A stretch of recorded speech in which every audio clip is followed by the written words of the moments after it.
अस्सलाम वालेकुम नाज़रीन, असांजी जेका ख़ुसूसी ट्रांसमिशन आहे सिचुएशन सेंटर उन में भलीकार। नाज़रीन असां सां स्टूडियो में मौजूद आहिनि यूसुफ मस्ती ख़ान साहब JK Awami workers party Sindh जा सदर भी आहिनि ऐं सीनियर सियासतदान भी आहिनि। We welcome you in situation centre. Yusuf Masti Khan साहब, सूरत हाल आपके आगे है। अभी कल बात हुई थी कि जी नो डायलॉग्स, नो नेगोशिएशंस, और उसके साथ साथ ये भी ऐलान हुआ कि आज यौम इनकलाब है। और अभी जिस घड़ी में हम लोग हैं अभी तक उसमें कोई अभी वाज़े हमें ऐसी कोई इशारे नहीं मिले कि इनकलाब होने जा रहा है। डॉक्टर ताहिरुल कादरी साहब ने अपने वर्कर्स को और अपने कारकुनों को खिताब किया और उसमें ये एक तासुर था कि शायद वो ऐलान कर दें कुछ, लेकिन उन्होंने फिर कहा है कि कुछ डेवलपमेंट्स होने जा रही हैं। जब तक वो डेवलपमेंट्स हों मैं वापस आकर अब आपसे खिताब करूँगा। अब FIR पे भी उनको एतराज़ है। FIR मॉडल टाउन की जो है साने की वो दाखिल हो गई है। उनका ये कहना है कि जी नवाज शरीफ साहब का नाम नहीं है, जबकि FIR के अंदर दूसरे सफ़े पर नवाज शरीफ साहब का नाम मौजूद है। आप क्या कहेंगे? मैं समझता हूँ कि जी ये इन्होंने अव्वल तो गवर्नमेंट ने देर की, 14 लोग इनके मारे गए वहाँ। उस वक़्त कोई उन्होंने नहीं किया, बल्कि गवर्नमेंट का स्टांस उस वक्त बहुत सख्त था। लेकिन इन्होंने भी कुछ सिचुएशन को मिसरीड किया है। देखें, इस वक्त पाकिस्तान में कहीं भी कोई तहरीक नहीं है मौजूद। अब ये वहाँ से 10, 12, 15 हज़ार, 20 हज़ार लोग लेके और मार्च करके इस्लामाबाद में गए हैं और उधर बैठे हैं और समझते हैं कि हम कब्जा करेंगे, इनकलाब लाएंगे। तो एक बहुत डेंजरस सिचुएशन ये है कि जो 2 फेडरेटिंग यूनिट्स हैं, सिंध और बलूचिस्तान, वो इसमें मौजूद नहीं है इस चेंज में। ठीक है, अब जब वो चेंज में मौजूद नहीं है, ज़ाहिर है ये एक फेडरेशन है, सिंगल वो तो यूनिटरी फॉर्म ऑफ गवर्नमेंट तो है नहीं, फेडरेशंस मौजूद हैं, उनका भी ओके होना जरूरी है। तो इस तरह अगर सोलो फ्लाइट करके, और फिर ज्यादातर जो क्राउड है वो ज्यादा से ज्यादा आपका ग्वाल मंडी और GT रोड का क्राउड है, बाकी तो कहीं कोई क्राउड नहीं है। अच्छा। इनके साथ तो ये मैं समझता हूँ कि इनको जितना भी मिलेगा दे शुड एक्सेप्ट, और ये दोबारा अगर मार्च करना चाहते हैं साल बाद, 15 दिन बाद, तो अपने को रीइंफोर्स करके आए, पूरे मुल्क को समझाएं, पूरे मुल्क के साथ कांटेक्ट करें कि भाई उनको चाहिए क्या, किस तरह करना है। इस वक्त तो ये डेड एंड में फंसे हुए हैं। अच्छा, मेरे ख्याल में निकलने का रास्ता ये खुद भी ढूंढेंगे, कादरी साहब स्पेशली। अच्छा। क्योंकि कादरी के तो डिमांड्स तकरीबन एक्सेप्ट हो गए हैं। अब इमरान है, इमरान के 5 डिमांड्स तो एक्सेप्ट हो गए हैं। एक डिमांड है रेजिग्नेशन, उस पर एतराज है कि जी उस पर how can prime minister resign तुम्हारे कहने से। वो तो पूरे मुल्क से इलेक्ट हुआ है, तो पूरे पार्लियामेंट में जितनी पार्टीज हैं उसको वोट किया है, तुमने तो वोट नहीं किया कि वो तुम्हारे सामने आके रेजिग्नेशन दे। तो एतराज इसी चीज पर है कि वो जो वोट हुआ है उसी पे तो एतराज है कि ये जेन्युइन वोट नहीं हुआ। तो वो मैंडेट का इशू है कि जी जाली मैंडेट है और वो ठप्पे मारे गए और बोगस वोट्स और ये वो, तो हल्कों की बात। तो उस हवाले से तो हमने पिछले कोई 15-20 दिन से जो जितने भी ट्रांसमिशंस हुई हैं, टीवी पे बात हुई है, बयान हुए हैं इनकी तकारीर में, हमने सब वो एक रेपिटेशन हो जाती है, फिर बार बार अगर हम उस पर बात करते हैं। मैं आपसे ये जानना चाह रहा हूँ कि आज जो ताहिरुल कादरी साहब ने कहा है, और फिर इमरान खान साहब जब कंटेनर पे अपने छत पे आए थे और जब वो अकेले खिताब किया, फिर जावेद हाशमी साहब ने उनको ज्वाइन किया, उन्होंने कहा मैं इनको अकेला नहीं देख सकता, इसलिए मैं अस्पताल से सीधा आया हूँ। उस पर उन्होंने ये बात कही है कि जरदारी साहब ने जो है वो बेल आउट करने की कोशिश की या एक रेस्क्यू करने की कोशिश की है, और वो नवाज शरीफ साहब ने उनको बुलाया कि आओ मुझे रेस्क्यू करवा के। तो उनका कहना ये है कि ये सारा ड्रामा चल रहा है, कि ये कहते हैं कि मैं आपको ये बोल दूंगा पब्लिकली, आप मेरे लिए ये बोल दें पब्लिकली, और क्या जाता है, हमारी अंडरस्टैंडिंग होनी चाहिए, आप भी अपना काम करो, हम भी अपना काम करें। तो वो उन्होंने कहा कि ये मुकमुकाव है, you scratch my back, I scratch your back वाला। मैं इस पर आपके जानना चाह रहा हूँ कि क्या ये सही नहीं कह रहे कहीं किसी हद तक? नहीं जी, फिर अगर मुकमुकाव की बात है तो इनका और इमरान का भी मुकमुकाव है इस मसले पर। हाँ, रेजिग्नेशन ऑफ प्राइम मिनिस्टर पे। जी हाँ। फिर आप भी मुकमुकाव कर रहे हैं, जावेद हाशमी आज आ गया, आप लोगों को प्लान करके आए हो, किसने पीछे से इशारा दिया ये पता नहीं है, लेकिन है मुकमुकाव तुम आप लोगों का भी, तो लगता है ऐसे ही है। सही। लेकिन सवाल ये कि पार्लियामेंट का मसला है ना, वो जितनी भी पार्टीज पार्लियामेंटेरियन पार्टीज हैं, उनकी कोशिश ये है कि पार्लियामेंट बचे, कॉन्स्टिट्यूशन बचे, और एक प्रोसेस चले इस मुल्क के अंदर, 5 साल और हुकूमत अपनी पूरी करे और एक सिस्टम आगे चले। सही। ये ठीक ठीक बात है कि ये जो इलेक्शंस हैं इसमें कोई साफ शफाफ ऐसी कोई चीज अब तक उभर के नहीं आई है, लेकिन सवाल ये है कि जब तक इलेक्शन ट्राइब्यूनल उसके फैसले तो दे रही है। और 4 कॉन्स्टिट्यूंसीज की बात करते हैं इमरान साहब, तो 4 कॉन्स्टिट्यूंसीज का फखरुद्दीन जी इब्राहिम के बेटे ने एक बयान दिया था जो कुछ दिन पहले उसमें द न्यूज में, वो कहता है 4 में से 3 का फैसला तो हो चुका है, एक रह गया था, एक इन्होंने खुद फॉलो नहीं किया, सही, तो वो डिसमिस हो गया वो केस जो जहांगीर तरीन साहब का जो था। 463 जो एप्लीकेशन आए थे ट्राइब्यूनल में, वो कहते हैं 73% के फैसले हुए हैं, सही, ठीक है ना, बाकी थोड़े से रहते हैं। अब अगर धांधली वाली ये सिचुएशन है तो धांधली के जरिए से फिर तुम भी आए हो, how can you demand that? अच्छा, मतलब उसमें आप कह रहे हैं कि धांधली के जरिए आए हैं, तो इनके अगेंस्ट जो है वो जो ट्रिब्यूनल्स में बातें हैं, उसमें हमने देखा था कि कराची का एक हल्का जो था उसमें हफीजुद्दीन साहब का, लेकिन फिर वापस वो डीनोटिफाई हो गए और फिर वापस उनको जो इलेक्शन कमीशन ने किया। तो आप क्या समझते हैं कि एक तो ये तो एक इशू है, बहरहाल मतलब ये रिकग्नाइज्ड फैक्ट है, जो सब इस पर मान गए हैं, पॉलिटिकल पार्टीज मान गई हैं, रिगिंग तो हुई थी, पीपल्स पार्टी भी कहती है, बाकी जमातें भी कहती हैं, लेकिन अब बात ये आ रही है कि जिस उसमें एक ग्रिड लॉक, एक होता है डेड लॉक, ये अभी मामला ग्रिड लॉक में है, क्योंकि इलेक्शन कमीशन के पुराने कुछ एहलकार भी सामने आ गए, रिटर्निंग ऑफिसर्स जो हैं रब्बानी साहब थरपारकर वाले, उन्होंने भी कहा है, शाह महमूद कुरैशी साहब आज कराची में हैं, उन्होंने कहा है कि जी मैं इन सबसे मिलूंगा और इनके बयान जो है हम लोग वो रिकॉर्ड कराएंगे एज टेस्टिमनी या एज विटनेस। तो चीजें तो सामने आ रही हैं, डेवलपमेंट्स तो चल रही हैं, लेकिन आज जो अगर हम सिग्निफिकेंस की बात करें यौम इनकलाब या आज़ादी के हवाले से, आप कितने परसेंटेज देखते हैं कि आज मामलात कहीं आगे जाएंगे, बिगड़ेंगे या बन जाएंगे? मेरे ख्याल में बनेंगे जी, बिगड़ने के मुझे चांसेस कम नजर आ रहे हैं। अच्छा। क्योंकि ये तो मैं नहीं एक्सपेक्ट करता कि ये इतने ही पागल हों कि ये हल्ला बोल दें जाके। अच्छा। जहां पर फौज भी खड़ी है और फौज ने वार्न भी किया हुआ है कि जी ये नेशनल इंस्टीट्यूशंस हैं, स्टेट इंस्टीट्यूशंस हैं, इसको तो हमने हर हाल में प्रोटेक्ट करना है। सही। तो फिर मैं नहीं समझता कि ये कोई हल्ला बोलने वाले हैं। अच्छा। इमरान की जहां तक ताल्लुक है, इमरान तो क्रिकेट खेल रहा है मुल्क के साथ, बाउंसर फलाना ये वो, तो नॉन सीरियस किस्म का क्रिकेट खेल रहा है, रियासत को एक क्रिकेट फील्ड समझ रहा है वो। सही। उसको ये तमीज नहीं है कि कितना फर्क है। कादरी साहब के मेरे ख्याल में सेटलमेंट्स जल्दी हो जाएंगे, कादरी साहब के सेटलमेंट जल्दी हो जाएगा। अच्छा। अब उसमें फिर इमरान क्या करता है क्या नहीं करता है वो फिर देखना पड़ेगा, बट आई डोंट थिंक कि ये इतने पागल हैं कि कहीं जाके अल्लाह बोल दें। अच्छा, आप समझते हैं कि अगर जैसा आपने कहा कि कादरी साहब का जो है कोई they will reach an understanding और वो काबिल कबूल होगी खान साहब को, क्योंकि अभी कल की डेवलपमेंट्स जो हमने देखी हैं आज सुबह तक की, दोनों ने एक दूसरे को अब बैक करना शुरू किया है ओपनली। पहले जरा वो था कि पीछे थे, अब वो कह रहे हैं कि नहीं जी बिल्कुल, हम अगर वहां पर कोई मसला हुआ तो हम पहुंच जाएंगे, वहां मसला हुआ तो वो कह रहे हैं कि हम वहां पहुंच जाएंगे। और अभी शेख रशीद साहब ने थोड़ा मीडिया पे बात भी की है और उन्होंने बड़ा वो एक टोन जो उन्होंने रखा था अपना, वो उससे लग रहा दो चीजें हो सकती हैं, एक या तो फ्रस्ट्रेशन है उस कैंप के अंदर कि जी मामला तय नहीं हो रहे, और दूसरा ये भी हो सकता है कि बहुत कॉन्फिडेंट हैं और अब वो उनके अंदर एक वो आ गया है कि नहीं जी अब तो मामला हमारे हाथ में है और अब जो जैसा करना चाहे कर ले। तो आप क्या समझते हैं कि 10 बजे ये जो उनका खिताब है उसमें क्या एक्सपेक्टेड आउटकम क्या हो सकता है? एक्सपेक्टेड ये है कि ये एक तो बड़ा टेम्पो क्रिएट करेंगे, बहुत ज्यादा टेम्पो क्रिएट करेंगे, फिर कहेंगे कि अभी एक खुशखबरी आने वाली है, कोई ना कोई रास्ता ढूंढ के फिर इसको ये डिले करेंगे। सही। इमरान। अच्छा। कादरी जो है, कादरी तो मेरे ख्याल में इस मामले में बहुत ही माहिर है, वो डिले करना जानता है, वो जज्बात में मिलाना जानता है, क्राउड को एंगेज करके रख सकता है, भी कर सकता है, और फिर उसका कोई पॉलिटिकल लॉस नहीं है अगर वो जाए भी, क्योंकि उसका तो ज्यादातर उसके अपने मुरीद है ना जी, वो तो उसके लिए जान भी देंगे, ये भी देंगे। अगर ये कहे कि अब बस खत्म हो गया फैसला, अल्लाह पे छोड़ दो, सब चले जाएंगे, नाराज भी नहीं होंगे, उसका बेस भी नहीं टूटेगा।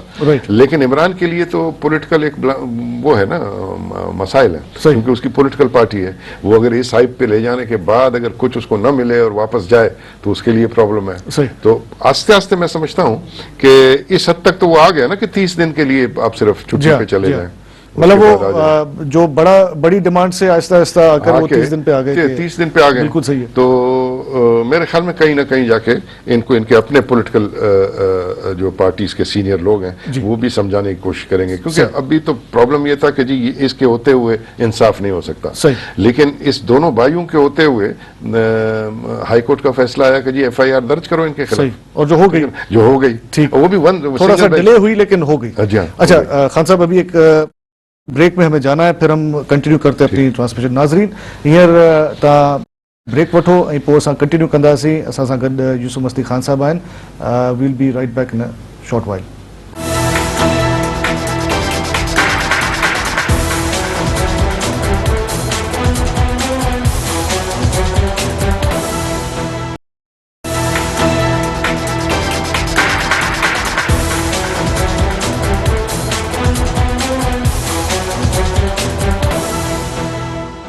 वेलकम बैक नाजरीन। जी खान साहब, हम ब्रेक में थे तो न्यूज़ बुलेटिन में कुछ इतलात भी सामने आई हैं।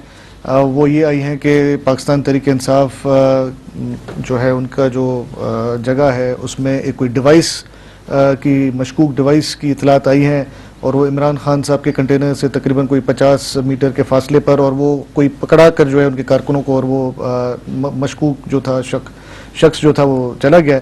एक तो ये है, उसको एरिया को क्लियर कराया जा रहा है इस्लामाबाद पुलिस की तरफ से, और साथ साथ जो है वो जो डॉक्टर ताहिरुल कादरी साहब और दोनों रहनुमा जो हैं उनका एक्सचेंज ऑफ व्यूज़ भी हो रहा है। आप इसको कैसे देखते हैं? पहले तो आप ये कमेंट करें, ये जो अभी हुआ है। ये मेरे ख्याल में अगर कोई ऐसी वाक़या हुआ यहाँ तो बहुत ज़्यादा ब्लडशेड होगा, और मेरे ख्याल में जो जितने भी इदारे थे इंटेलिजेंस के, वो तो ये कह रहे थे कि जी यहाँ डर है क्योंकि रेड जोन तक न जाएं और यहाँ मुख्तलिफ वाक़यात भी हो सकते हैं और मसाइल भी आ सकते हैं इसके लिए।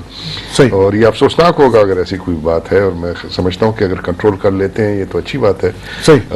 इसको कंट्रोल करें, लेकिन ये है कि ये जो बाकी जो तंजीमें हैं, एक थोड़ा सा मशकूक इंसान हो जाता है, क्योंकि बाकी जितनी भी तंजीमें हैं वो इतने एक्सपर्ट हैं कि वो बड़े तरीके से चीज़ों को अगर कुछ होना होगा तो बड़ा मुश्किल है उसको। मगर इनको शायद थोड़ा सा डराने का भी हो सकता है कि ताकि ये कोई ऐसा वो जो क्राउड जो गैदर हो रहा है उसको थोड़ा सा रिस्ट्रिक्ट करने के लिए, लोगों में एक मैसेज देने के लिए कि जी यहाँ से जाएं आप। कि ये भी हो सकता है, लेकिन इस मुल्क में कोई पता नहीं चलता, पता नहीं है बिल्कुल माजी में जो हालात वाक़यात हुए, कुछ भी हो सकता है। बिल्कुल सही।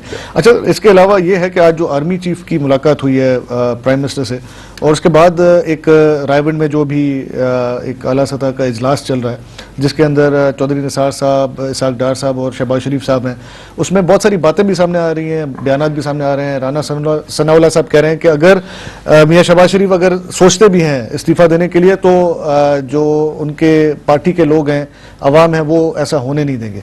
उसके बाद वो ये भी कह रहे हैं कि ये जो ताहिरुल कादरी साहब हैं वो खून खराबे वाली सियासत और लाशों की सियासत जो है वो करना चाह रहे हैं, जो कि वो भी हम नहीं होने देंगे। एक तरफ अभी इतलात ये भी आई हैं कि जो हसास जो ऐसी बिल्डिंग्स हैं रेड जोन के अंदर, उनको भी खाली कराया गया है और स्टैंड बाय किया गया है फोर्सेस को। तो क्या पॉसिबल कोई एक्शन क्या उस तरफ हो रहा है, मामला सारा जा रहा है? जाहिर है हुकूमत तो अपनी तैयारियां कर रही है कि अगर इन्होंने कोई इस किस्म की पागलपन की तो जाहिर है उन्होंने वो उसको तो बचाना है। अपने जितने भी स्टेट इंस्टीट्यूशंस हैं वो तो अपनी तैयारियां करेंगे और करना भी चाहिए। लेकिन मैं नहीं समझता हूँ कि ये जी कादरी साहब और इमरान खान ये सारा देखते हुए कि फौज भी खड़ी है और रेंजर्स भी खड़े हैं और फौज ने वार्न भी किया हुआ है कि ये स्टेट के इंस्टीट्यूशंस हैं, इनको आप नहीं कुछ कहें, तो मैं नहीं समझता हूँ कि इतना वो आगे जाएंगे। अच्छा, आई डोंट नो। ये जो भी मॉडल टाउन जो वाकया हुआ था उसकी जो FIR कटी है जिसका नंबर है 696/4, उसमें जो दफात लगाई गई हैं, सेक्शंस जो हैं, उसमें कोड ऑफ क्रिमिनल प्रोसीजर्स भी लगाए गए हैं जिसके अंदर 427, 149, 302, ये जो आप देख रहे हैं 149, 109 और 302, दफा 302 तो वो कत्ल हो गया या इक़दाम कत्ल, इरादा कत्ल, दहशत गर्दी की, और उसी के अंदर अल्लामा ताहिरुल कादरी साहब ने कहा कि जी नहीं है नवाज शरीफ साहब का नाम, और दूसरे सफ़े पे उनका नाम मौजूद है। अब वो जिद कर रहे हैं कि नहीं जी वो मेन जो है उनके ऊपर। तो आप क्या समझते हैं कि अब ये थोड़ा सा ताहिरुल कादरी साहब जो है मेरे ख्याल से अब ठीक है, अब तक तो उनकी डिमांड्स थी, अब थोड़ा सा कहीं वो रिजिडिटी के अंदर मामला जा रहा है, और थोड़ा कोई अब वो कहीं खुद तो नुकसान में नहीं जा रहे कि ऐसी डिमांड्स करके कि जी नहीं उसमें वो करें और कल को फिर कोई और मसला निकला है? नहीं, मेरे ख्याल में ये जो बेचारे लोग मारे गए हैं 14-15, उनके केस को खुद ख़राब कर रहा है FIR ऐसा कटवा के, जिसमें ये कहाँ से मेन अगर उसको बनाते भी हैं तो कहाँ से प्रूफ करेंगे कि उसने देखें, जब तक कत्ल के केस में जब तक उसका कोई फुल प्रूफ ना हो कि भाई इसने ऑर्डर किया था और उन्होंने ये एक्शन किया, चले एक बात है, ये कहाँ से प्रूफ लाएंगे? ये तो सारा केस इनका बर्बाद हो जाएगा ना। ये तो खुद अपने केस के साथ ज्यादती कर रहे हैं। मैं समझता हूँ इनको जो भी है, शहबाज शरीफ का नाम है, नवाज शरीफ का नाम है, तो इस इन्वेस्टिगेशन में जाएगा, इन्वेस्टिगेशन में बहुत सी बातें निकलेंगी, बहुत से लोग इन्वेस्टिगेशन में निकल जाएंगे। फिर ये जो वजीर हैं साद रफीक वगैरह, ये कहते हैं कि जी हम अपने को डिफेंड भी नहीं करेंगे, हम अपील में भी नहीं जाएंगे, आप सेटिस्फाई हो जाएं तो इसको करें। अब उसके बावजूद अगर जिद करते हैं तो फिर मेरे ख्याल में ये कोई खून बहा का चक्कर होगा। एक कोई अपडेट है, हम नाजरीन को जो है वो भी देते चले। नाजरीन, हींअर जेके ताज़ा इतलात आयूं आहिनि इस्लामाबाद में, उन मुताबिक इमरान खान साहब जो धरणे वारो हंध आहे उन जे आस पास को हिकिड़ो मशकूक जेको आहे डिवाइस हिकिड़ो को उते हथ आयो आहे, जेको चयो इहो थो वञे त को मशकूक हिकिड़ो को माण्हू हुयो जेको उते उन जे कारकुन खे उहो ॾेई करे ऐं पाण जेको आहे उन हंध तो ग़ाइब थी वियो आहे ऐं उते अफ़रा तफ़री जेका आहे उनजो जेको आहे आलम आहे। इस्लामाबाद पुलिस जेका आहे उनखे सूरत हाल जो जाइज़ो वठी रही आहे, पर इमरान खान साहब अञा ताईं जेको आहे कंटेनर ते मौजूदु आहे। नाज़रीन, असां जेको आहे तव्हांखे मुसलसल अपडेट रखूं था ऐं वधीक इतलात जेसि ताईं अचनि। जी, तो मैंने कहा कि शायद फिर ज्यादा अपने को सख्त कर रहा है, खून बहा चाहिए उसको कोई, वो उसमें वो सेटिस्फाइड नहीं है, ये अभी हमें नहीं पता ना, क्योंकि ये तो शरई लिहाज से खून बहा भी हो सकता है उसका। तो लेकिन ये कि ये इतना एक्सट्रीम जाना तो फिर ये तो बड़ा मुश्किल हो जाएगा जी इनके लिए। जहाँ तक मुल्क का ताल्लुक है जी, देखें इस मुल्क के अंदर कितने तहरीकें चली, कितने आमिर आए, उनके खिलाफ जद्दोजहद हुई, एक कॉन्स्टिट्यूशन बना, कॉन्स्टिट्यूशन के अंदर खामियां हैं। मैं तो इस कॉन्स्टिट्यूशन के साथ फुली अग्री भी नहीं करता हूँ, क्योंकि ये बड़ा कंट्रोवर्शियल एक किस्म का कॉन्स्टिट्यूशन हमें दिया हुआ है। लेकिन ये कि एवोल्यूशनरी प्रोसेस में जाके इसको सही किया जा सकता है, आस्ते आस्ते इसको दुरुस्त किया जा सकता है। अभी तो मैं समझता हूँ इमरान खान ने तो अपने को आइसोलेट कर दिया ना बिल्कुल ही। अगर ये अगले इलेक्शन हो भी जाए तो ये तो फिर भी प्राइम मिनिस्टर नहीं बन सकता, क्योंकि इसने कोई ऐसी पार्टी नहीं छोड़ी है जिसके साथ ये कोलिशन बनाए। सही, मतलब सबके साथ जो है। जी, बिल्कुल ठीक।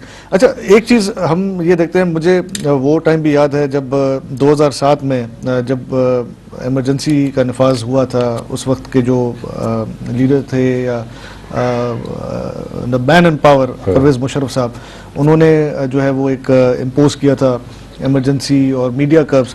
आप और हासिल बजंजो साहब बड़े एक्टिव थे और एहतजाज भी किया, और फिर आप मैसूर हो गए थे कराची प्रेस क्लब के अंदर, और एक बाहर जो है पुलिस वाले आपको अरेस्ट करने के लिए आए थे। आपने एक आपकी जदोजहद रही है और फॉर डेमोक्रेसी प्रो। अब बलूचिस्तान के अंदर आपने जैसे एक हवाला दिया कि बलूचिस्तान और सिंध नहीं है इस सारे मामले में इनके साथ, तो बलूचिस्तान के अंदर जो मामला वैसे हैं, आप क्या समझते हैं कि हासिल बजंजो साहब के इतना बड़ा एक वो राय, उनकी जमात वहाँ पे कोalition सारा मामला चला रहे हैं नवाज लीग के साथ, तो बहुत सारी चीज़ें ऐसी हो रही हैं जो वहाँ पर भी डेमोक्रेटिकली अभी नहीं हो रही हैं। तो आपकी जो पॉलिटिक्स है और मौजूदा जो नवाज शरीफ साहब की जो पॉलिटिक्स का जो स्टाइल इस वक्त है, उसमें आप नहीं समझते कि बहुत सारी चीज़ों पे उनको थोड़ा सा नज़रसानी उनको करनी चाहिए, और आप लोग जो है उनको थोड़ा बहुत एक वॉइस, अपनी स्ट्रॉन्ग वॉइस, एक मैसेज आप उनको दें कि जी तर्ज हुक्मरानी में थोड़ी सी बेहतरी आए? थोड़ा सा देखें, मसला तो है ना। नहीं जी, मसला तो है, जाहिर है। जो बलूचिस्तान के इलेक्शंस हैं, आप इससे अंदाजा लगाएं कि जो जिसको 500 वोट मिले हैं वो बन गए स्पीकर है, अभी डिप्टी स्पीकर है, ठीक है ना। वोट का तनासुब वहां गिरने का बहुत कम था, ठीक है ना। तो उस तरह अगर देखा जाए सही एक डेमोक्रेटिक हवाले से, तो फिर ये लोगों का मैंडेट इस असेंबली के साथ नहीं है उस तरह। कॉन्स्टिट्यूंसीज जो है उसमें शायद मैंडेट हो किसी एक शख्स को, लेकिन ये कि टोटल मैंडेट को अगर आप गिनेंगे तो बलोच एरिया में बहुत कम परसेंटेज ऑफ वोट्स हैं। तो उस किस्म का मैंडेट नहीं है।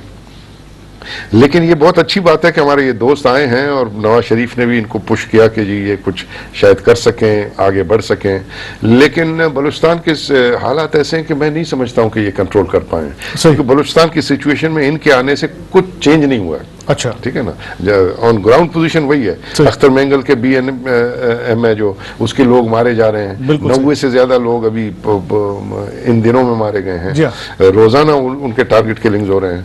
फिर एक आर्मी एक्शन शुरू है उधर तुर्बत केच में और बलनिगर में, पंजगूर में, तो लोग मारे जा रहे हैं। तो मैं समझता हूं कि उस लिहाज से तो मौजूदा जो बलूचिस्तान की हुकूमत है और इससे पहले वाली हुकूमतों में कोई खास फर्क मुझे नजर नहीं आता कि ये वो गैप को फिल कर सके। चांस तो इनको मिला है, लेकिन सवाल ये है कि वो जो हमारे दूसरे लोग हैं जो बिल्कुल जिद करके और आजाद बलूचिस्तान की बात कर रहे हैं, वो भी तो नेगोशिएशन, जिसको नाराज बलोच कहा जाता है, जी जिसको नाराज बलोच कहा जाता है। बात यह है कि सिर्फ ये नाराज बलोच नहीं थे ना, बेसिकली तो ये है कि ये पूरे बलूचिस्तान के लोग जो हैं, जिस तरीके से इनका हलाक हुआ है कि ये पूरा बलूचिस्तान जो है नाराज है इस रियासत से, रियासत ने ज्यादती की है बलूचिस्तान से। लेकिन अब उनका तरीका बिल्कुल ही एक आर्म स्ट्रगल का है, और लिहाजा बाकी लोग समझते हैं कि through evolutionary process, through parliamentary process हम इसको ठीक कर सकते हैं। तो इसलिए मैं समझता हूं कि बलूचिस्तान का तो सिचुएशन बहुत ही ज्यादा गंभीर है, और इसके ऊपर भी मौजूदा गवर्नमेंट ने भी इससे पहले जो 5 साल की हुकूमत थी पाकिस्तान पीपल्स पार्टी की, उसने भी कोई खास तवज्जो नहीं दी कि उसको दुरुस्त करें। वो फौज के हवाले है, वो ISI के हवाले है, वो MI के हवाले है, और वो ट्राइबल लश्कर्स के हवाले है। बाकी वजीर आते हैं, असेंबली में बैठते हैं, तकरीरें करके चले जाते हैं, उनकी कोई खास अहमियत नहीं है। तो इसका मतलब कि अगर हम बात करें, वो मेरे ख्याल में डॉक्टर मालिक भी कह चुके हैं कई दफा, बिल्कुल इसके ऊपर मेरा कोई कंट्रोल नहीं है। और उसके अलावा हमने ये भी देखा है जो वजीर दाखिला हैं बलूचिस्तान के सरफराज बुगटी साहब, वो भी बहुत सारे ओकेजन्स पे जाते तो हैं, ऑन स्पॉट बात भी करते हैं, वोकल भी बहुत हैं, लेकिन कहीं कहीं कुछ मामला पे वो भी बेबस नजर आते हैं। वो कहते हैं जी कुछ, हालांकि वजारत दाखिला होती है, वो कंट्रोल टोटल जो होता है पुलिस का या जो लॉ इन्फोर्सिंग एजेंसीज का, वो होता है उनके पास, लेकिन बहुत सारी जगहों पे उनसे ना पूछा जाता है, उनको पता नहीं होता। अब यही मामला जो है, मेरा इशारा यही था कि जब हम बात करते हैं डेमोक्रेसी की, तो हम जो फेडरेटिंग जितने भी यूनिट्स हैं, उसमें उनको भी तो हम देखेंगे ना। तो बलूचिस्तान के अंदर कोई सच कोई डेमोक्रेटिक प्रोसेस हमें कोई ऐसा इफेक्टिव या एम्पावर होता हुआ नजर नहीं आया, रीइंफोर्स होता नजर नहीं आया। इसी तरह से सिंध में भी ये कहा जाता है कि जी यहाँ पे जो एक अपोजिशन पार्टीज हैं वो कुछ सीटों वाली हैं, कोई 8 सीट 12 सीट कोalition है, तो कोई अकाउंटेबिलिटी का जो प्रोसेस है वो कोई नजर नहीं आ रहा। लाइकवाइज इन नेशनल असेंबली। देखें जी, बुनियादी तौर पर अब अगर आप जाएंगे, ये तो एक डीप डिस्कशन चाहिए इसके लिए। बुनियादी तौर पर जो डेमोक्रेसी, जिसकी जमहूरियत की बात हम करते हैं, ये तो एक डेवलप्ड कैपिटलिस्ट सोसाइटी का सिस्टम है, सही, ठीक है ना।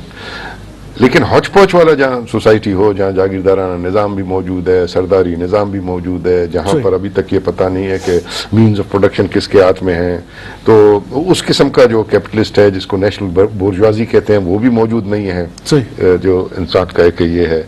और वो प्रोलेटारिया भी मौजूद नहीं है, जिसको हम कहें कि जी वो मजदूर भी मौजूद नहीं है उस तरीके से।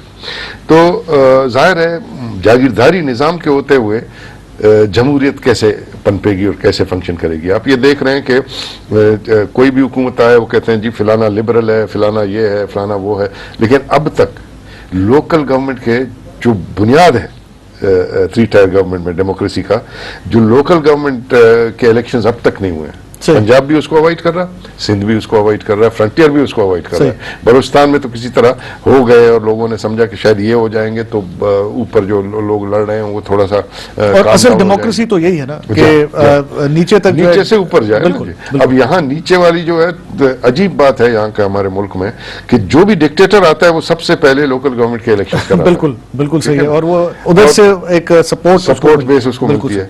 और हमारे यहाँ ये जो पॉलिटिकल पार्टीज हैं ये जैसे आती हैं तो सबसे पहले लोकल बॉडीज को डिसॉल्व करती हैं और उसके बाद उसका इलेक्शन नहीं करती हैं, उसको भूल जाती हैं।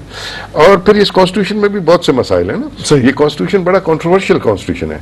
इस कॉन्स्टिट्यूशन के अंदर जो है सुप्रीम कोर्ट भी मौजूद है और इस कॉन्स्टिट्यूशन के अंदर जो है फेडरल शरीयत कोर्ट भी मौजूद है। ये दो अलग सिस्टम है बिल्कुल। इसके अंदर ये मोहतसब आला भी मौजूद है, हाई कोर्ट भी मौजूद है। इसके अंदर इस्लामी नजरियाती काउंसिल भी मौजूद है। फिर इसके अंदर फेडरल शरीयत कोर्ट जो है वो इतना मजबूत है कि अगर फेडरल शरीयत कोर्ट के 2 मुल्ला और 1 जज किसी भी पार्लियामेंट्री बिल को कह दे कि ये गैर इस्लामी है तो वो पास नहीं हो सकता। पास वही होगा जो फेडरल शरीयत कोर्ट फैसला करेगा। अब मिसाल के तौर पर हमारी पार्टी अवामी वर्कर्स पार्टी गई है against the land reforms. Federal शरीयत कोर्ट का एक फैसला आया था कि जी लैंड रिफॉर्म्स गलत है, नहीं होने चाहिए, इस्लाम में मना है, लैंड जितना भी है कोई रख सकता है, इसमें कोई बंदिश नहीं है। इसके खिलाफ हमने कॉन्स्टिट्यूशनल पिटीशन सुप्रीम कोर्ट में दायर कर दिया कि जी नहीं ये गलत है, ऐसी बात नहीं है, कॉन्स्टिट्यूशन में लिखा हुआ है वाज़ेह तौर पर कि लैंड रिफॉर्म्स किए जाएंगे। अब आप ताज्जुब होगा आपको कि पाकिस्तान पीपल्स पार्टी ने आके हम डिफेंड कर रहे हैं भुट्टो की लैंड रिफॉर्म्स को जो उसने किए थे, उसके खिलाफ आया था वो डिसीजन, उसको हम डिफेंड कर रहे हैं। पीपल्स पार्टी ने आके कह दिया कि नहीं जी ये तो अब मामला पुराना हो गया, ये जो है हम इसको नहीं बिलीव करते हैं। उनसे कहा गया, कहने के बाद उनका जो एडवोकेट जनरल आया सिंध का, उसने ये कह दिया कि जी ठीक है वो तो लैंड रिफॉर्म सही होने चाहिए, लेकिन सवाल ये है कि ये केस जो है दोबारा रेफर किया जाए फेडरल शरीयत कोर्ट को। मतलब इनडायरेक्टली पीपल्स पार्टी उस अमल के भुट्टो के खिलाफ है और भुट्टो वैसे उनका हीरो है। Part of the manifesto also, जो उनके मैनिफेस्टो का मेन मैनिफेस्टो का पार्ट था ना जी, उसके खिलाफ पीपल्स पार्टी बैठी हुई है, बाहर से बड़ी जबरदस्त है, बड़ी इनकलाबी है, बड़ा लिबरल है। इसका मतलब जमहूरी नहीं है, जमहूरी नहीं है, जमहूरी पार्टीज के अंदर जमहूरियत कहाँ है जी। अब इस वक्त जितनी भी पार्टीज आपको नजर आ रहे हैं, तो इमरान खान साहब का मौकिफ तो फिर ठीक है ना कि हम इस तरह की जमहूरियत हमें नहीं, मुल्क में तरक्की होनी चाहिए, मुल्क के अंदर खुशहाली होनी चाहिए, जो कि इस तरीके से तो आ नहीं सकती। नहीं वो तो नहीं, मैं नहीं ये कह रहा हूं। देखिए हमने एक पिटीशन दायर किया सुप्रीम कोर्ट में इलेक्टोरल रिफॉर्म्स के हवाले से, हमारी पार्टी ने, अवामी वर्कर्स पार्टी ने, और सुप्रीम कोर्ट ने उसके ऊपर फैसला दे दिया। सारे पार्टीज उसमें इंक्लूडिंग इमरान खान की पार्टी भी सुप्रीम कोर्ट ने बुलाई थी उस वक्त, और सबने उन रिफॉर्म्स को ओके किया। ठीक है, सबने किया कि इस सिस्टम के तहत तो इलेक्शन हो सकते हैं। अब वो एक कंसेंसस है, लेकिन उसको एनफोर्स नहीं किया गया इलेक्शन के दौरान में। सही, बहुत सारी चीजें जो है वो जो लानी थी सामने, वो इलेक्शन के टाइम पे सब भूल गए। यानी जो कैंडिडेट्स हैं वो भी तो वायलेट करते हैं ना जी। अब मिसाल के तौर पर प्रायोरिटी चेंज हो जाती है। काफी जमाने से ये है कि भाई आप इससे ज्यादा वो नहीं बैनर नहीं बना सकते हैं, इस साइज से ज्यादा वो नहीं कर सकते हैं। सारे पार्लियामेंटेरियन गाइडलाइंस दी जाती हैं। हाँ, वो तो उसको वायलेट करते हैं। सही, अच्छा ये एक चीज अगर हम वापस आते हैं इसी चीज पे, जो कॉन्स्टिट्यूशन पे आप बात भी कर रहे हैं, और ये चीज अल्लामा डॉक्टर ताहिरुल कादरी साहब भी कह रहे हैं कि वो जो 62-63 वाला जो मसला है वो भी बड़ा एक इम्पोर्टेंट है, कि कोई भी इस वक्त जो पार्लियामेंट के अंदर लोग हैं वो एक तो पूरा नहीं उतरते। ये कह रहे हैं हम जो निज़ाम लाएंगे उसमें वील मेक श्योर कि वो जो 63 वाला जो आर्टिकल है उस पर जो पूरा उतरेगा और वो आगे जाएगा। पहले खुद इंसान साफ होना चाहिए, खुद किरदार का अच्छा होना चाहिए, और फिर वो कोई जाके माशरे की भलाई के लिए, बेहतरी के लिए कोई कानून साजी कर सकता है या उनके हक में बात कर सकता है। ये जो लोग हैं जो मतलब बकौल उनके जिनको वो टर्म करते हैं चोर, लुटेरे, डाकू और वो करप्ट और इस तरह के, और ज़्यादा आगे मैं नहीं जाता, वो तो बहुत कुछ बोलते हैं। तो आप ये एक डिफ्रेंशिएट तो आप कर सकते हैं ना कि अच्छे लोग तो आने चाहिए, उनको मौका मिलना चाहिए। बात यह है कि मैं इनसे पूछना चाहता हूँ, जहाँ क्या जिस निज़ाम को सपोर्ट करने के लिए इसने ओथ लिया कनाडा का सिटीजनशिप का, वहाँ 62-62-63 है, कनाडा में है। वैलिड एक क्वेश्चन है। सही है, नहीं है, कोशिश करेंगे कि हम इस पे उनसे बात भी करें, कॉल भी ले लें उनसे। तो जब वहाँ नहीं है और आपने वहाँ की सिटीजनशिप और वहाँ के कॉन्स्टिट्यूशन को डिफेंड करने की बात की है, ठीक है ना। तो आप कैसे कह सकते हैं कि यहाँ ये 62, 63 पे नहीं उतरते हैं। यूरोप में, यूके में, अमेरिका में कि सारे पार्लियामेंटेरियंस जो बैठे हुए हैं वो अंडर 62, 63 बैठे हैं। वहां तो नहीं है ये सही, लेकिन वहां के जो निजाम चलते हैं वो ठीक ठाक चलते हैं, इसमें कोई ऐसी बात नहीं है। सही। तो ये 62, 63 अव्वल तो होना ही नहीं चाहिए। ये तो एक इंसान का पर्सनल मामला है जिस तरह वो है, ठीक है। लेकिन जब अवाम के सामने वो आता है, उसके बाद वो अवाम के ख्वाहिशात को पूरा नहीं करता है, तो सबसे बड़ा इम्तिहान उसका यही है कि नेक्स्ट इलेक्शन में वो अवाम के सामने दोबारा पेश होता है, सही, जवाबदेह होता है अवाम को, ठीक है ना। तो इस 62, 63 की तो जरूरत नहीं थी। और हमारे पार्लियामेंटेरियंस 18वीं तरमीम का इतना शोर मचाते हैं और उनको ये भी जरूरत नहीं हुई कि 62, 63 को निकाल दें। दुनिया के किसी कॉन्स्टिट्यूशन के अंदर, अब ऐसा आइन है कि दुनिया के किसी कॉन्स्टिट्यूशन के अंदर सेक्टेरियनिज्म नहीं है, हमारे कॉन्स्टिट्यूशन में है कि जी फिलाना ग्रुप जो है वो काफिर है। सही। तो यही तो पॉइंट है जिसपे ताहिरुल कादरी साहब कह रहे हैं कि हम ये तफरके को खत्म कर देंगे। कैसे? वो कहते हैं 62, 63 लाओ, कैसे खत्म करेंगे? वो कहते हैं 62, 63 जो है वो उसको नाफिज करो उसके तहत। भाई वो कैसे नाफिज करो? यूरोप में तो नहीं है, कनाडा में स्टैंडर्ड हम कर देंगे और किसी को हक नहीं होगा कि किसी को बोले कि ये ब्लास्फेमी का केस नहीं होगा, किसी को काफिर। ब्लास्फेमी के केस को तो इसने सपोर्ट किया। अच्छा। इसके अगर बयानात आप देखो कादरी साहब के, तो कादरी साहब का मिसाल के तौर पर एक बयान है कि तौबा नऊज़ुबिल्लाह रसूल अकरम सल्लल्लाहु अलैहि वसल्लम मेरे पास आके बैठते हैं और मेरे से बात करते हैं। अब इससे बड़ा झूठ कोई है? ये 62, 63 में नहीं आएगा खुद। अच्छा, ये बड़ा सेंसिटिव इशू है ये तो। और अभी हम जो है एक ब्रेक की तरफ बढ़ते हैं, ब्रेक लेके फिर हम वापस आते हैं थोड़ी देर में और फिर कंटिन्यू करते हैं। तब तक देखते हैं कि अपडेट्स भी क्या हुई हैं। नाजरीन वठूं था हिकिड़ो ब्रेक वठो, पोइ वापस अचूं था ऐं पंहिंजी डिस्कशन खे कंटिन्यू कयूं था।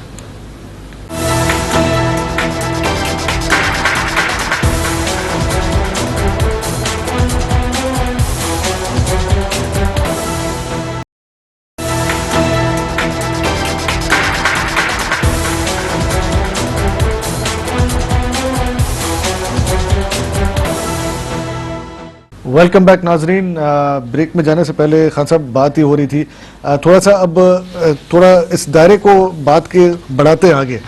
एक इंटरेस्टिंग हमने देखे सीरीज ऑफ इवेंट्स और जो भी हैपनिंग्स हुई इस्लामाबाद के अंदर, उसमें हमने बयानात भी बड़े देखे, शोला बयानियाँ भी बड़ी देखी हमने, चाहे वो शेख रशीद साहब हों, खुद शाह महमूद कुरैशी साहब हों, इमरान खान साहब हों, ताहिरुल कादरी साहब हों और उनके कैंप में चौधरी शुजात साहब हों। और हमने बड़े जो है वो देखे कि एक जो है वो कहानी को रिपीट किया जाता था, फिर बीच में एक लाइन चेंज कर देते थे और वो होती थी उस दिन की ख़ास खबर और वो तब्दीली वाली बात या कोई डेडलाइंस की बात, घंटों की बात और सारे मामला। अब एक दो चीज़ें जो हैं आप क्या समझते हैं कि कल तक हमें एक तो ये इतलात आ रही थी और बहुत सारे जो तज्जिया करने वाले लोग हैं उनका भी ख्याल था कि इस्टेब्लिशमेंट का मूड थोड़ा ख़राब तो है बहरहाल, और आज जो मुलाकात हुई है उसमें भी जो बॉडी लैंग्वेज अपेरेंटली जो हमें नज़र आ रही है वो भी कोई पॉजिटिव नहीं है, हेल्दी नहीं है। और साथ में मतलब ज़रूर कुछ ना कुछ तो प्राइम मिनिस्टर को भी तो बोला जाता होगा ना कि भाई आप देख लें मामला, और इतना अब आगे जिस नहज पे पहुंच गया है ऐसा ना हो कि मामला फिर कहीं उसमें पॉसिबल सिनेरियो पे मैं आपसे डिस्कशन करना चाह रहा हूँ कि पॉसिबल सिनेरियो में अगर कोई ख़राबी होती है, जो अल्लाह ना करे, अगर कोई ख़राबी होती है तो आर्मी तो नहीं टेक ओवर करेगी, वो तो एक ये हमें क्लियर है। सुप्रीम कोर्ट का कोई रोल देखते हैं आपके? वहाँ से कोई वैलिडेट किया जाएगा, कोई डिसीजन ऐसा लिया जाएगा? कुछ नज़रिया ज़रूरत तो हमारे पास आज तक दफा नहीं हो पाया, उसके तहत कुछ हो सकता है? जी देखें, सुप्रीम कोर्ट तो क्लियरली कह रहा है कि जी कॉन्स्टिट्यूशन एवेन्यू नहीं बल्कि कॉन्स्टिट्यूशन को हमने डिफेंड करना है। जी हाँ, ये आई है, क्लियरली कह रहा है, बिल्कुल, जैसे साकिब निसार साहब ने ये बिल्कुल, और ये भी कह रहा है कि जी कॉन्स्टिट्यूशन एवेन्यू को भी क्लियर करें, आप मेहरबानी करके पीछे चले जाएं, और ये वायलेट करते चले आ रहे हैं सुप्रीम कोर्ट को। फिर जाहिर है सुप्रीम कोर्ट कुछ ना कुछ तो आगे आएगी। सही। जहां तक फौज का ताल्लुक है, मेरे ख्याल में फौज ये समझ गई है कि मैं नहीं आ सकता और मेरा इंटरफेरेंस भी नहीं हो सकता, क्योंकि अब सारा पार्लियामेंट एक तरफ है, सारे बैरूनी ममालिक एक तरफ हैं, सही, ठीक है ना, सारे लोग एक तरफ हैं, सारे पॉलिटिकल पार्टीज एक तरफ हैं, दो आदमी खड़े होके जो है ड्रामा रचाए हुए हैं जिनका बड़ा वो था कि जी 10 लाख लोग होंगे, 20 लाख लोग होंगे, वो भी तो भी नहीं हो सका। सही। अब ये 40-50 हज़ार आदमी जो हैं सही। बाकी जो पार्टीज ने वोट लिए हैं, कोई 4.5 करोड़ वोटों में से बाकियों ने भी तो वोट लिए हैं। इसके तो 65 लाख वोट्स हैं ना इमरान के, 65 लाख हैं। बाकी वोटों के हिसाब से नंबर 2 पे है। नंबर 2 पे उसके तो नवाज शरीफ के तो 1 करोड़ कुछ है ना, 40 लाख है। तो फिर उसके वोट तो वैसे ज्यादा हैं। सही, ठीक है, और डबल है। अच्छा, वोट भी फिर सिर्फ इमरान के वोट सिर्फ पंजाब के हैं ना, लेकिन नवाज शरीफ के वोट तो थ्रू आउट उसको मिले हैं। बलूचिस्तान में भी लार्जेस्ट पार्टी होके उभरा है। सही, सिंगल लार्जेस्ट पार्टी तो नून उभरा है। और इसी तरह सिंध में भी उसके सीट्स हैं, कम है लेकिन हैं। सही है। फ्रंटियर में भी उसके सीट्स हैं। सही। इसके तो फ्रंटियर है और कुछ पंजाब है बस। सही, लेकिन उनकी भी तो कराची में मेन हल्के हैं जो कि 4-5 हल्के, 3 हल्के हैं ना। और मेरे ख्याल से अगर हम कंपैरिजन दें अगर नून लीग के मुकाबले में, तो वो वोट बैंक उनका फिर भी कराची में ज्यादा बन इस तरफ है, लेकिन इंटीरियर सिंध में फिर नून लीग है, ये नहीं है। सही है, बिल्कुल सही है। वो तो शाह महमूद कुरैशी साहब को तो हराया गया ना। वो तो आरओ ने बोला ना कि वहाँ पे बोगस वोट्स डले थे। आरओ बोले कोई बोले, जब तक इन्वेस्टिगेशन कंप्लीट नहीं होती तब तक आप मतलब कुछ फाइनल आरओ के कहने से तो कुछ नहीं होगा ना। सही, सही, बिल्कुल ठीक है, बिल्कुल ठीक। जब तक ये जुडिशियल कमीशन अपना फाइंडिंग्स नहीं देगी, सही है, इल्जाम या ये तो कह सकते हैं कि धांधली हुई है, सही, प्रूफ कैसे करोगे? कि आरओ ने कहा है, नहीं ये तो बात नहीं है। ये अफजल खान आके कह के चला गया, जिसका 3 महीने पहले बयान कुछ और था, अब कुछ और है। सही। तो यहाँ पर कादरी साहब भूल जाते हैं इमरान साहब के 62-63 के तहत अफजल खान आता है, क्योंकि उसके बयान चेंज हुए हैं। जी, उसको भी वो लाते हैं। मतलब ये तो देखें, इसमें थोड़ा बहुत हमारे आई थिंक मीडिया का भी बड़ा होता है किरदार, कि वो कुछ बयानात ऐसे होते हैं, फिर वो बयानात कहीं कुछ कैसे चल भी जाते हैं। लेकिन एक बात ये है कि हम अगर हम बात करें एक ठोस या एक सॉलिड एविडेंस के तौर पे, वो जब तक इंक्वायरी नहीं होती, उसकी रिपोर्ट नहीं आती, तब तक अभी जैसे हमने देखा मॉडल टाउन के हवाले से जॉइंट जो था कमीशन या इन्वेस्टिगेशन, उसमें कोई हतमी बात सामने आई तो उसके ही उसमें बैकड्रॉप में ये एफआईआर दर्ज हुई। अच्छा, एक चीज़ मैं आपसे ये भी जानना चाह रहा हूँ कि जो सिग्निफिकेंस, हम बहुत सारे चीज़ें जो होती हैं जब ये डेवलपमेंट्स होती हैं बस से पर्दा चली जाती हैं, वो हम कोशिश करते हैं जितना हम अपने जो है प्रोग्राम्स में उनको भी कवर करें। इस वक्त ये जो वर्किंग बाउंड्री जो है सियालकोट, उसमें आज भी जो है वो सीज फायर के बाद बॉर्डर के उस पार से फिर हमला भी हुआ है। थोड़ा फौज जो है वो सिर्फ एक तरफ ज़रबे अज़्म में मसरूफ़ नहीं है, वो वर्किंग बाउंड्री पे भी देख रही है। डीजी मिलिट्री ऑपरेशंस जो हैं उनके हवाले से भी वो इंगेज है, उनको बहुत सारे कॉर्नर्स को जो है वो सिक्योर करना है। तो ये तो हमें एक बात क्लियर है, लेकिन अगर हम पॉलिटिकल ग्राउंड्स पे आए, जो अच्छी अच्छी बातें हैं वो भी, उनको भी हमें डिस्कस करना चाहिए। जैसे कि अभी पाकिस्तान चाइना जॉइंट जो था कोऑपरेशन कमेटी, उसके हवाले से जो ये इकोनॉमिक कॉरिडोर की जो बातें हुई हैं, गवादर का जो है डेवलपमेंट के हवाले से, काराकोरम हाईवे फेज़ 2 के हवाले से, या एक कोई ऑरेंज लाइन मेट्रो बस जो है लाहौर में उसके हवाले से, या दीगर जो है वो कराची टू लाहौर जो है जो मोटरवे है या हाईवे, उसके हवाले से, तो इसमें China is willing to invest, और वो उनके जो प्रेसिडेंट है उनका पाकिस्तान में दौरा भी एक मुमकिन है। तो आप समझते हैं कि ये जो क्रेडिट है ये नवाज शरीफ की हुकूमत को जाता है कि इतना जो है वो साजगार माहौल उन्होंने दिया है फॉरेन इन्वेस्टमेंट के लिए, और इस वक्त जो है वो थोड़ा सा एक सबोताज हो रहा है, और जो मौजूदा डेवलपमेंट है, इस हवाले से मैं थोड़े आप। जी देखिए, मैं तो बिल्कुल समझता हूँ, और पहले भी जब नवाज शरीफ साहब की हुकूमत को गुलाम इसाक खान के ज़माने में जब हटाया गया था, उस वक़्त भी उसके बड़े अच्छे वो थे कि जी वो within this region of Asia वो दोस्ती करना चाहता था, बिजनेस करना चाहता था चाइना से, और वो डाइवो वाला सर्विस आ गया, ये आ गया कोरिया से। सही। तो उसको डिस्टर्ब किया गया उस वक्त भी। अच्छा। और जाहिर है उसमें पॉलिटिकल पार्टीज भी इन्वॉल्व थे, इस्तीफे दिए गए गुलाम इसाक खान को, और उसको बेचारे को हटा दिया। इसको कोर्ट ने इसके हक में फैसले दिए, फिर भी इसको हटा दिया। सही। और अभी भी मेरे ख्याल में आता ही साथ जैसे ही आया है, इसने सबसे पहले इंडिया की तरफ दोस्ती का हाथ बढ़ाया। सही। और उसके बाद इसकी कोशिश ये रही कि जी रीजनल एक हमारा बेस बने, ताकि हम आसानी से ट्रेड भी कर सकें, आसानी से मुल्क को डेवलप भी कर सकें। और चाइना जो जिसके साथ हमारे अच्छे ताल्लुकात तो थे, लेकिन इतना इन्वेस्टमेंट चाइना का उस जमाने में नहीं होता था, लेकिन इसने उस इन्वेस्टमेंट को लाने की कोशिश की है जरूर। अब इसको ये सेबोटाज होता है या कुछ होता है तो ये सारा जो इसकी कोशिश है उसको नाकाम करने की तरफ ये चला जाएगा। ठीक। अच्छा।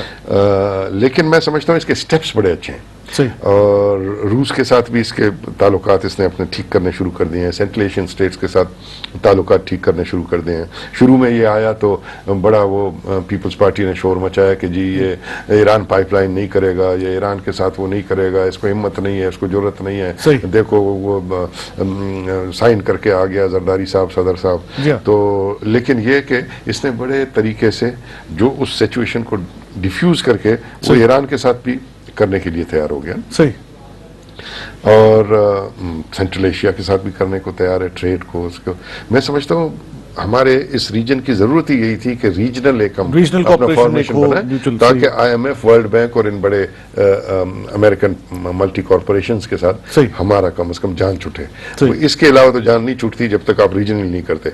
अब मुश्किल बात यह है कि इतने अरसे हिंदुस्तान जो है वो सेक्युलर डेमोक्रेटिक रहा और उसने कोशिश की कि जी हमारे साथ दोस्ती भी करे, कभी हमें रोब धोप भी करता था, कभी ठीक होता था। लेकिन अब ऐसी हुकूमत आई है जिसने प्रैक्टिकली हमारे साथ बातचीत भी खत्म कर दिया जो सेक्रेटरीट लेवल का था, और इधर टेंशन भी क्रिएट कर रहा है। और फिर ये टेंशन जो इस्लामाबाद में है, जाहिर है फौज इसको भी देखती है, ये भी करती है। फिर दूसरी बात यह है कि फौज खुद भी तो कॉर्पोरेट आर्मी है ना जी, फौज खुद भी इंडस्ट्री चला रही है, फौज खुद भी DHA चला रही है, फौज इस हद तक आ गई है कि पानी भी सप्लाई करती है, फौज कंटेनर भी रखती है। लेकिन एक चीज तो आप मानेंगे ना कि जो ये करती है वो कम से कम एक उसमें तरीकेकार प्रॉपर एक होता है। वो ये खांचेबाजी वाले जो मामलात होते हैं, कहीं पे देना पड़े रिश्वत वगैरह, उसको तो वो एक डिसिप्लिनरी मामलात में वो फिर भी जहाँ पे भी होती है। अगर जैसे आपने बताया रियल एस्टेट के अंदर जब आप पैसे कमाने जाएंगे ना तो फिर आप इन मामलों में पड़ जाएंगे।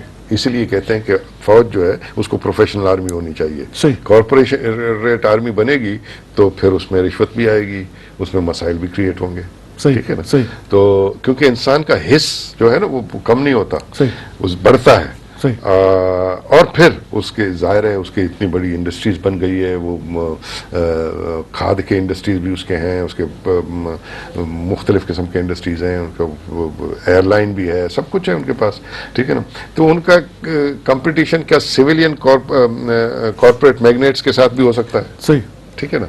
तो वो भी शायद इस धरने में कार फरमा हो कि कहीं से अच्छा एक ये जो अभी एक चैनल पे साबिक जो है जनरल सदर पाकिस्तान परवेज़ मुशर्रफ साहब, उनके हवाले से बात आई। उन्होंने कहा कि ये जो नवाज शरीफ साहब ने इंडिया की तरफ देखा है और कोई उम्मीद की किरण लगाई है, वो ज़्यादा उस पर ना जाएं कि उधर से कोई पॉजिटिव वो रिस्पॉन्स नहीं आएगा। उन्होंने कहा मोदी साहब जो हैं वो कभी भी आपको जो है वो एज आपकी इकोनॉमी को, मुल्क को फ्लरिश होते नहीं वो देखेंगे। और अभी हम जो देख रहे हैं कि ये जो वर्किंग बाउंड्री के ऊपर जो ये गोलाबारी और ये सारा जो मामला चल रहा है, तो ये उनकी जो सोच है या उनका जो बयान है या वो जो उनका विजन है उसको सेकंड नहीं करता है ये जो सारा चल रहा है अभी मामला। मेरे ख्याल में जी हमें सबको सोचना चाहिए, ये 1940 नहीं है, ये 1960 नहीं है। ठीक है। टेंशन जरूर क्रिएट होंगे, पॉलिटिकल वो तो जरूर होंगे, लेकिन ये जंग का जमाना नहीं है। आज चीन और हिंदुस्तान जो 62 में चीन और हिंदुस्तान के जंग के बाद पहली मर्तबा चीन और हिंदुस्तान भी दोस्ती करने जा रहे हैं। बिल्कुल सही है। ठीक है ना। और चीन और पाकिस्तान भी दोस्ती करने जा रहे हैं और काफी इन्वेस्टमेंट की है उन्होंने आपस में, और चीन बिल्कुल ऑन रिकॉर्ड है कि वो इंडिया में जाके उनका नुमाइंदा गया, वो साउथ एशिया के लिए जो उन्होंने किया है सब कॉन्टिनेंट के लिए नामजद चाइनीज उसको, वो इंडिया गया। उसका पहला बयान ये था कि जी पाकिस्तान के साथ दोस्ती जरूरी है अगर ट्रेड को बढ़ाना, क्योंकि आपका सिचुएशन ऐसा है कि आप जिस जगह वाक़े हैं वो बड़ा इंपॉर्टेंट है। सही। इंडिया सेंट्रल एशिया में जाएगा कैसे बगैर पाकिस्तान की इजाजत के? सही है। कॉन्कर तो पाकिस्तान को कर नहीं सकता कि वो आके यहाँ कॉन्कर करके और पाकिस्तान को मलिया मेज कर दे। एक गेटवे तो के हो तौर नहीं पे सकता। देखा जाता है ना जी। तो जाहिर है जब तक ये सारे दोस्तियां नहीं होंगी जी। तो मोदी साहब मेरे ख्याल में इसमें उसको पीछे हटना पड़ेगा, सही। क्योंकि हालात नहीं इजाजत देंगे। अगर आप कहेंगे कि जी मैंने इकोनॉमिकली डेवलप होना है तो फिर आपको ये वॉर मॉन्गरिंग को खत्म करना होगा। Right. इंडिया का हमारे साथ सिर्फ मसाइल नहीं है, इंडिया के तो बाकी जो सार्क कंट्रीज के मुल्क हैं वो भी इंडिया से नाला है ना, सही। वो भी तो इंडिया से खुश नहीं है। तो इंडिया को भी अपनी पॉलिसीज में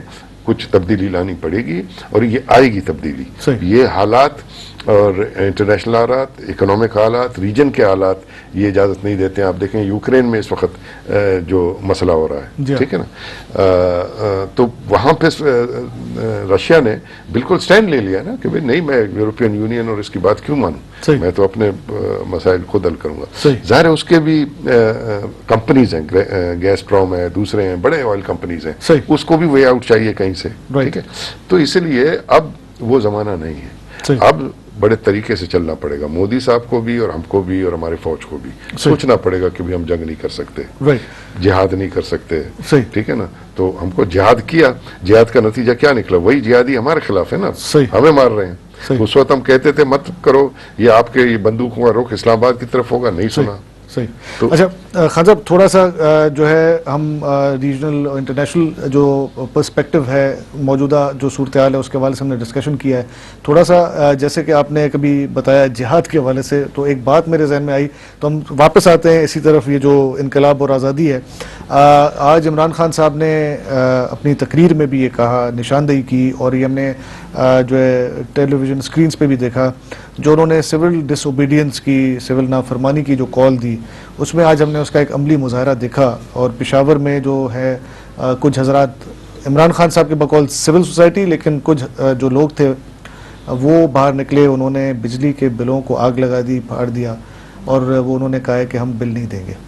तो do you think it could spread nation wide, ये होगा या सिर्फ एक छोटा सा नमूना था वहाँ पे? वो नहीं होगा। सवाल ये है कि वो इसके सिविल डिसोबीडियंस से तो नहीं होगा, लेकिन जो बिजली के जो बिल बढ़ते चले जा रहे हैं, और बिजली के फिर लोड शेडिंग भी सामने आ रही है, बिल बढ़ते हैं, बिजली कम होती जा रही है, बिल ज्यादा होते जा रहे हैं। इससे देखें, कराची में भी बिजली के खिलाफ लोगों ने बड़ा मुजाहरा किया है, पंजाब में भी मुजाहरा किया है। ये चीजें तो हैं जो वो हैं, लेकिन ये इमरान खान के कहने पे नहीं है। अब आप देखेंगे कि सबसे बड़ा सिविल डिसोबीडियंस है या करप्शन है, जो भी आप कह लें, लेकिन अब आप जाके अपना कैमरा अगर लगाते हैं जहां पर ये इस वक्त बैठे हुए हैं धरना लगा के, सब ने कुंडे लगा के बिजली चोरी कर रहे हैं जी, सबके सब। इसकी निशानदेही आज ख्वाजा आसिफ साहब ने भी की, जो कि पानी और बिजली के वजीर हैं। उन्होंने तो सबको उस ज़मरे में बोला है। उन्होंने कहा ये जो ट्रांसमिशनें भी चल रही हैं और जो ये DSNG लगा के बैठे हुए हैं, तो ये भी अगर मैं अभी बंद करना चाहूँ कर सकता हूँ, लेकिन हमने बड़ा सब्र का और तहम्मुल का मुजाहरा किया है, हमने ये काम भी नहीं होने दिया कि जिससे फिर आप लोग बैठ के शोर मचाएं। उन्होंने बहुत सारे सेगमेंट्स को जो है एड्रेस करते हुए कहा, और आपकी बात ये बिल्कुल साफ चोरी है ना जी, ये चोरी कर रहे हैं, ये तो करप्शन का इल्जाम लगा रहे हैं, लेकिन करप्शन तो उनके नजर आ रहा है खुद कुंडे लगा के। जी हाँ। तो मतलब ये एक आपकी बात है कि, लेकिन अब कहने का मकसद ये कि साजगार माहौल नहीं है। ये कोई ऐसा नहीं है कि पार्टी का कोई कन्वेंशन है या कोई जलसा है, तो फिर तो आप कह सकते हैं कि जी ये कुंडे लगा के बैठे हुए हैं। लेकिन द पॉइंट इज के वो तो वहाँ पर हैं, धरना दिए हुए, प्रोटेस्ट कर रहे हैं, तब्दीली चाहते हैं, अपना इंसाफ मांग रहे हैं, तो वो उनसे तो आप एक्सपेक्ट नहीं कर सकते कि वो जितने भी पैरामीटर्स हैं जो कि विद इन एक लीगल उसमें आते हैं, वो तो अडॉप्ट नहीं हो सकता ना, क्योंकि अब आप देख रहे हैं कि वो जो मामला बढ़ रहा है उसमें एजिटेशन की तरफ तो मामला जा रहा है। काफ़ी एक्सपेक्ट कर सकते हैं हम कुछ, मेरे ख्याल से कि कुछ जो सूरत हाल कुछ ना कुछ थोड़ा बहुत मारधाड़ हो सकती है, क्लैश हो सकती है जी। देखें तो वो तो सही है कि जी ये वो सूरत हाल नहीं है और वो उस तरह वो चीज़ें नहीं हैं, लेकिन ये तो कहते हैं हम तोड़ फोड़ भी नहीं करेंगे, कुछ भी नहीं करेंगे, वो भी नहीं करेंगे और बिजली चुराएंगे। सवाल ये है कि जब वो अपने कंटेनर ला सकते थे, क्या जनरेटर्स नहीं ला सकते थे खींच के? वो तो उनके लगे हुए ना, स्प्लिट AC भी है और वो कंटेनर, और ज़ाहिर वो तो उसको चलाएंगे वो। नहीं, वो तो जनरेटर्स लाते हैं ना। सही। हम जब कोई जलसा करते हैं, ठीक है ना, सही, जहाँ बिजली नहीं होती है, हम छोटे जनरेटर्स मंगा लेते हैं करके अपना जलसा पूरा बत्ती लगा के अब कर लेते थे, सही, ठीक है ना। सही। तो इधर इनके पास पैसे लगता है तो बहुत है ना, क्योंकि 1.5 करोड़ के 2 करोड़ के तो कंटेनर्स सही। हैं, ठीक है ना। जी। अब ये 1.5 करोड़ के कंटेनर की बजाय वो 20 लाख के कंटेनर में बैठ जाते, बाकी जनरेटर्स लाते। सही। तो इस तरह करते ना। Yeah. बहरहाल वो तो खैर बल्कि इन लाइटर वे में बात पाकिस्तान कर रहा हूं। अवामी तहरीक का जो एक गुज़िश्ता हफ्ते एक साहब जो है वो माइक पे कुछ बात करना चाह रहे थे और वो एड्रेस कर रहे थे अलामा साहब को कि जी आप, हम तो धूप में खड़े हैं, आप भी तो बाहर निकलिए, आप तो आराम फरमा रहे हैं, इस तरह इनकलाब थोड़ी आता है। तो उनको बात नहीं करने दी गई थी और उनको जो है खामोश कराया गया और वो ज़ईफ़ उम्र थे। तो ये तो है मसला कि जो हमारा तरीका आ रहा है, क्योंकि जो, लेकिन बहरहाल वो ये कहते हैं कि अभी वो वक्त नहीं आया तो हम खामखा क्यों अपने आप को थका दें, और जब वो वक्त आएगा तो आज वो कादरी साहब ने जो जज्बाती तकरीर की, उन्होंने कहा कि जी मेरे ऊपर जो ये इल्ज़ाम लगता है कि मैं बुलेट प्रूफ जैकेट पहनता हूँ, तो उन्होंने वो अपना गिरेबान भी खोल के दिखाया कि देखें मैं तो ऐसे ही खड़ा हूँ, और अगर गोली चलानी हो पुलिस वालों को कहा कि आप पहले आप मेरे ऊपर गोली चलाएं। तो ये जज्बा भी हम देखते हैं, फिर वो अचानक से फिर शीलें भी आ जाती हैं, सारे मामला है। तो ये क्या, अब अगर मैं आपसे फाइनल एक आपका ओपिनियन अगर मैं इस पे चाहूँ तो आप क्या इसको किस तरह समराइज कैसे करेंगे आप सर? मैं समझता हूँ कि जी इन्होंने एक सियासत के अंदर ऐसा होता नहीं है कि एकदम से आप कोई एक्सट्रीम पोजीशन में जाएं विदाउट असेसिंग द सिचुएशन, और पूरे चीज़ों को एसेस करना पड़ता है, फिर पूरे दौरे करने पड़ते हैं, फिर जलसे करने पड़ते हैं, फिर स्ट्राइक्स के कॉल देने पड़ते हैं, फिर जाके आप इस किस्म के एक्सट्रीम स्टेप्स लेते हैं ना। आपने होमवर्क इन्होंने किया नहीं, इन्होंने समझा बस हम कॉल देंगे, 10 लाख आदमी आएंगे, हम जाके उधर बैठ जाएंगे और मामला हो जाएगा।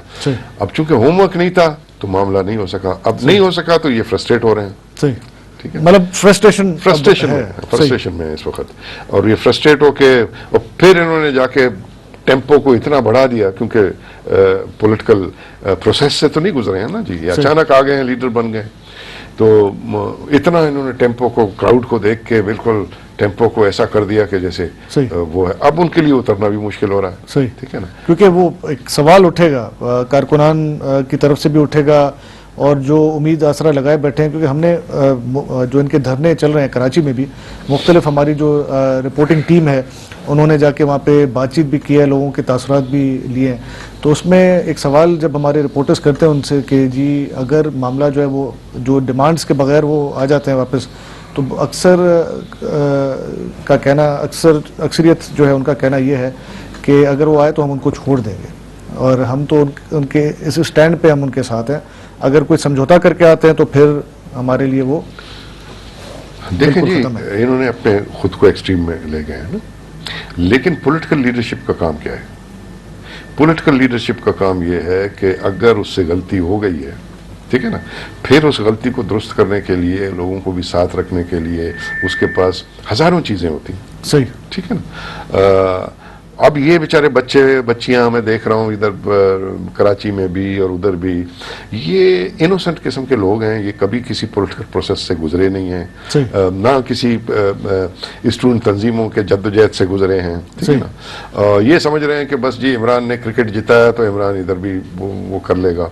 अब क्रिकेट के ग्राउंड में और रियासत चलाने में तो बहुत बड़ा जमीन आसमान का फर्क है, क्योंकि ये क्रिकेट ग्राउंड तो नहीं है। बिल्कुल सही। ये आपने सारा दुनिया को देखना है, आपने अपने माहौल को देखना है, आपने अपने सराउंडिंग्स को देखना है, आपने यहाँ पर जो पॉलिटिक्स चल रही है, इंटरनेशनल प्रॉक्सी वॉर्स हैं, उसको देखना है, फिर जाके आप एक नतीजा निकालते हैं कि अभी राइट टाइम है तो मैं कुछ करूं। सही।